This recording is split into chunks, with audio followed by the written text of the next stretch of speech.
তিনটি ক্ষুধার্ত তেলাপোকা একদিন এক কৃষকের কাছে এসে খাবারের জন্য অনুরোধ করল।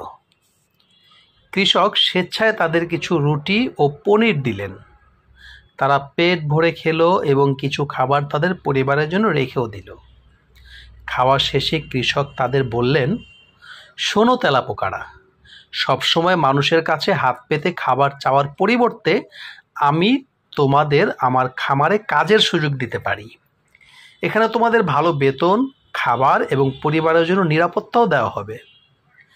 তেলাপোকারা জিজ্ঞেস করলো, আমাদের কি কাজ করতে হবে আর কত টাকা বেতন পাব? কৃষক উত্তর দিলেন, আমার খামারে 4টি কাজের সুযোগ আছে, প্রত্যেকটির বেতন আলাদা আলাদা। তোমরা তোমাদের পছন্দ মতো যে কোনো কাজ বেছে নিতে পারো। 1 নাম্বার কাজ হচ্ছে মুরগি। যে কর্মী মুরগিদের খাওয়ার সময় জানাবে সে প্রতি মাসে 3000 টাকা পাবে। মানে মুরগিদের যখন খাবার সময় হবে তখন মুরগিদেরকে খাবার খাওয়াতে হবে, সে পাবে মাসে 3000 টাকা। দ্বিতীয়ত, যে কর্মী রসুন ছাড়াবে, রসুনের খোসা ছাড়াবে ও কাটবে, সে প্রতি মাসে পাবে 5000 টাকা। তৃতীয়ত, যে কর্মী খাবার থেকে গিরগিটিদের তাড়াবে, সে প্রতি মাসে পাবে 4000 টাকা। এবং 4 নাম্বার, যে কর্মী ছাগলদের জন্য গান গাইবে, সে নাচবে এবং ছাগলদেরকে বিনোদন করবে, সে প্রতি মাসে পাবে মাত্র 250 টাকা। তোমরা কে কোন কাজ বেছে নিতে চাও? প্রথম তেলাপোকা উল্লাস করে বলল, আমি 5000 টাকা বেতনের কাজটা চাই, আমি রসুন ছাড়াবো ও কাটবো। দ্বিতীয় তেলাপোকা দ্রুত বলল, আমি 4000 টাকা বেতনের কাজটা নেব, আমি গিরগিটিদের তাড়াতে চাই। কিন্তু তৃতীয় তেলাপোকা কিছুক্ষণ চিন্তা করলো এবং অবাক করে বলল, আমি বরং 250 টাকা বেতনের কাজটা নেব, আমি ছাগলদের জন্য গান গাইব ও নাচব।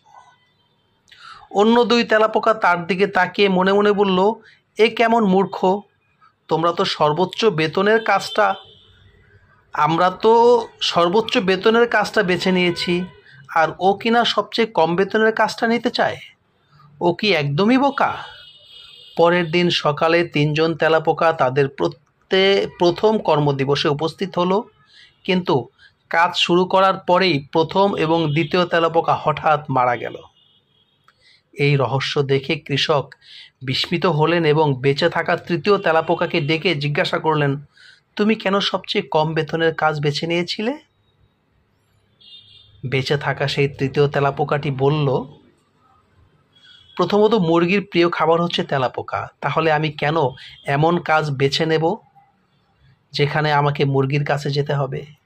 দ্বিতীয়ত, রসুনের তীব্র গন্ধ তেলাপোকার জন্য বিষাক্ত, তাহলে আমি কেন এমন কাজ করব যেখানে আমাকে রসুন ছাড়াতে হবে? তৃতীয়ত, গিরগিটি তেলাপোকা খেতে খুব ভালোবাসে, তাহলে আমি কেন এমন কাজ করব যেখানে আমাকে গিরগিটিদের সাথে লড়াই করতে হবে? আমি কখনো শুধু টাকার লোভে নিজের জীবন বিপদে ফেলতে পারবো না। এই গল্প থেকে শেখার বিষয় হচ্ছে, সবসময় মানুষের দেওয়া প্রস্তাব গ্রহণ করার আগে ভালো করে চিন্তা করতে হবে। কেবল টাকা আর বস্তুগত সম্পদের লোভে পড়ে চোখ বন্ধ করে সিদ্ধান্ত নেওয়া যাবে না। যে কোনো সিদ্ধান্ত নেওয়ার আগে ভালো মন্দ ভালোভাবেই যাচাই করা উচিত।